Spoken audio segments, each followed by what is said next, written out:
leave. Of course, I think topmost in my mind is fear, sadness,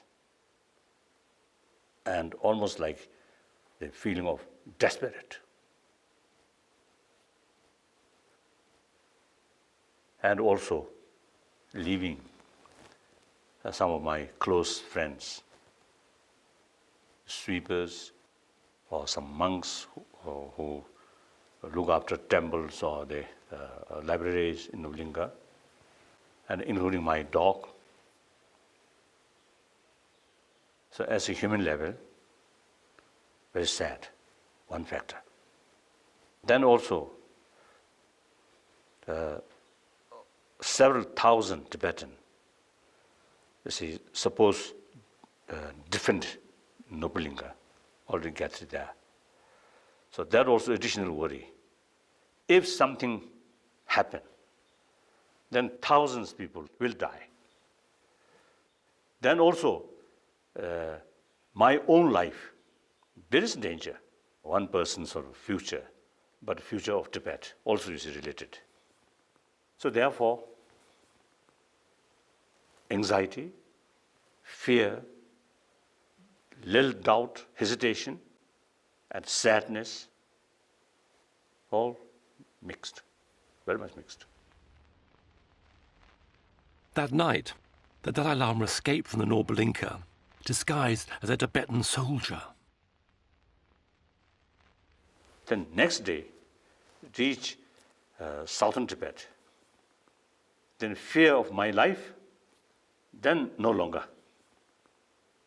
Then we have no hesitation to criticize about our Chinese brothers and sisters.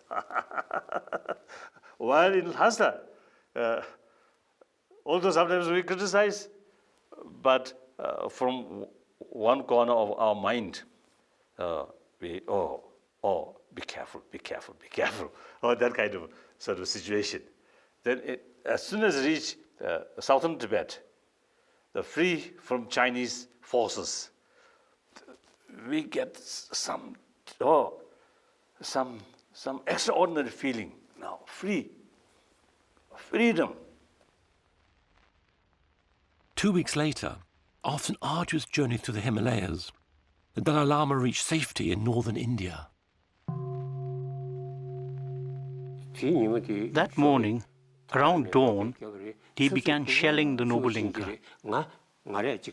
At around 9 or 10, I went to Chokpuri Hill, to the defensive position I had been assigned to monitor.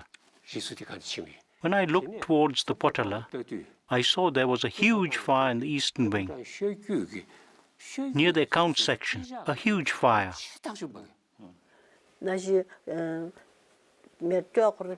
The canal bombardment started from the bottom of the hills upwards. That was followed by the rat-a-tat-tat of the machine gun fire. It was relentless. In any case, eventually, even the Zulakan was taken over and completely looted. Everything except for the George statue and the Sungze chapel, it was left like an empty shell. Everything else was destroyed.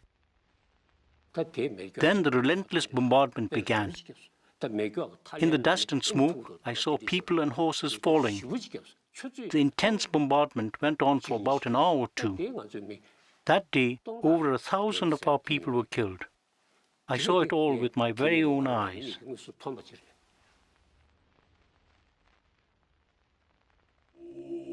The Tibetan resistance, made up of freedom fighters and monks who had taken up arms for the first time in their lives, were no match for the Chinese army.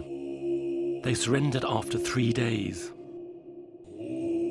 The Tibetan government was abolished, and the Chinese systematically began to destroy Tibetan society and its Buddhist culture and traditions. Monasteries were looted and scriptures burnt. Nuns and monks were forced to denounce their faith. They were also made to discard their robes and grow their hair. They were even forced to marry each other. Class resentment amongst the peasants over Tibet's feudal system was ruthlessly exploited.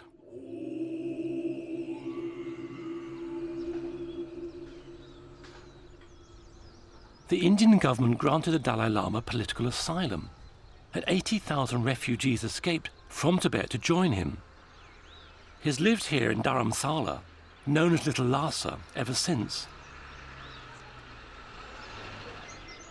The Dalai Lama appealed to the United Nations, calling on China to respect the human rights of Tibetans and their desire for self-determination.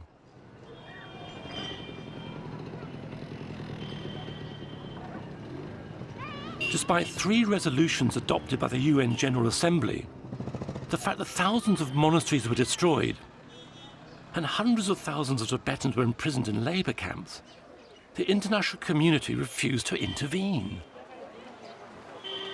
It's tragic that Tibetans have lost their homeland, and with no tangible international intervention. But coming here, looking around, one can see that despite everything, Tibetans retain their sense of national identity, their culture, and their pride.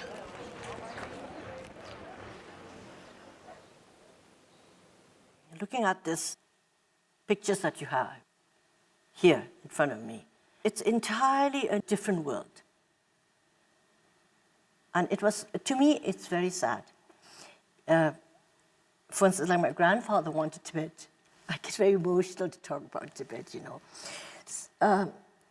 My grandfather wanted Tibet to be with the outside world and to join the United Nations, to educate the Tibetans outside and to be with the modern world. But his visions and his wishes, and also his 13th Dalai Lama and the 14th Dalai Lama had a wish that we must have contact with the international world. But unfortunately, from our own side, we were so blind and we knew nothing of the outside world.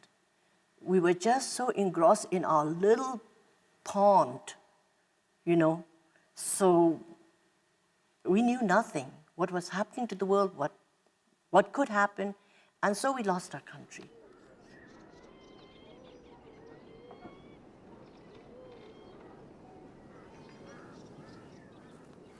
The Dalai Lama advocates a middle way, which means he wants Tibetans to move back to Tibet, even if they become a minority within China, but a minority with a degree of self-rule. He remains determined that the dialogue between the Chinese and the Tibetans remains peaceful and positive.